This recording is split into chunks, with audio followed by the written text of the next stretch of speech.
Beryl not only damaged our homes and took out our power, but it's also fostered unsafe situations at home. The Houston Area Women's Center says it's seen an uptick in domestic violence cases since the hurricane hit. Unfortunately, they say this isn't something out of the ordinary during disasters.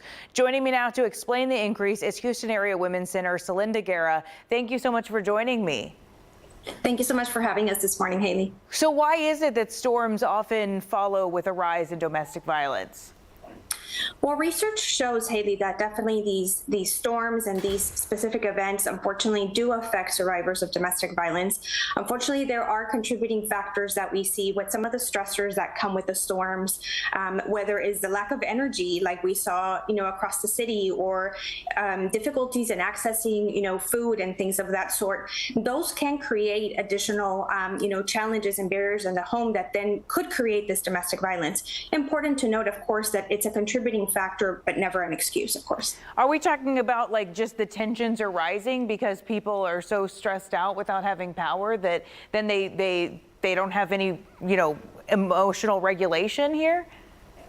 Absolutely, it can certainly be part of that, and that's unfortunately what we saw in during the pandemic, and that's also what we're seeing during weather events such as these. So it's very unfortunate that we see this, but it's so important that we're available to the community, that the community knows that help is available even during these difficult times. Yeah, it's absolutely sickening, and what I know from women who have been victims of this is sometimes you don't want to admit to yourself that you're in this situation. You always tend to think like, well, I'm too smart to get into a situation like that. But it affects everybody. It affects all socioeconomic backgrounds, all racial backgrounds. So tell people, what would the symptoms be for someone to either recognize that they're dealing with this themselves or recognize these symptoms in a loved one?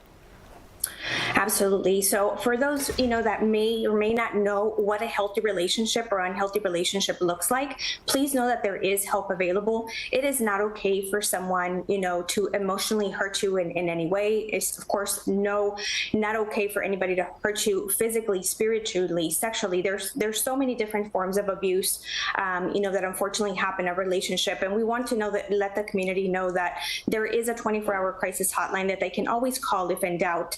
So that they know, what information is available to them, what resources are available to them. We want to make sure that the public knows that they're not alone. And if they're in doubt, of whether this is an abusive relationship or not, we can help them clarify that. And how many calls have you gotten since Beryl? Do you know?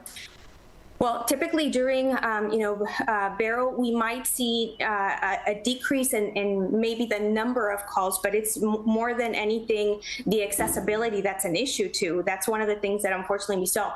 The moment that, there was, the hurricane passing by, maybe we didn't see as many calls, but the moment, that some people started getting energy again or accessibility to being able to make that phone call, unfortunately, we did see that increase in calls. And most importantly, it was an increase in calls and people seeking shelter. People were trying to get out. They were trying to get to a safe place. And how can they actually get that kind of help? What can they do? Where can they go? What information can you give them?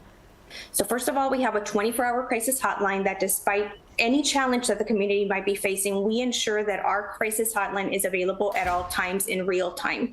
So we want to assure the public that during these events, they can still make that phone call. Help will still be available. And for those that are not in a safe place any longer, we do have a shelter available. So there is a safe place where they can go with all the resources and the support services that they may need.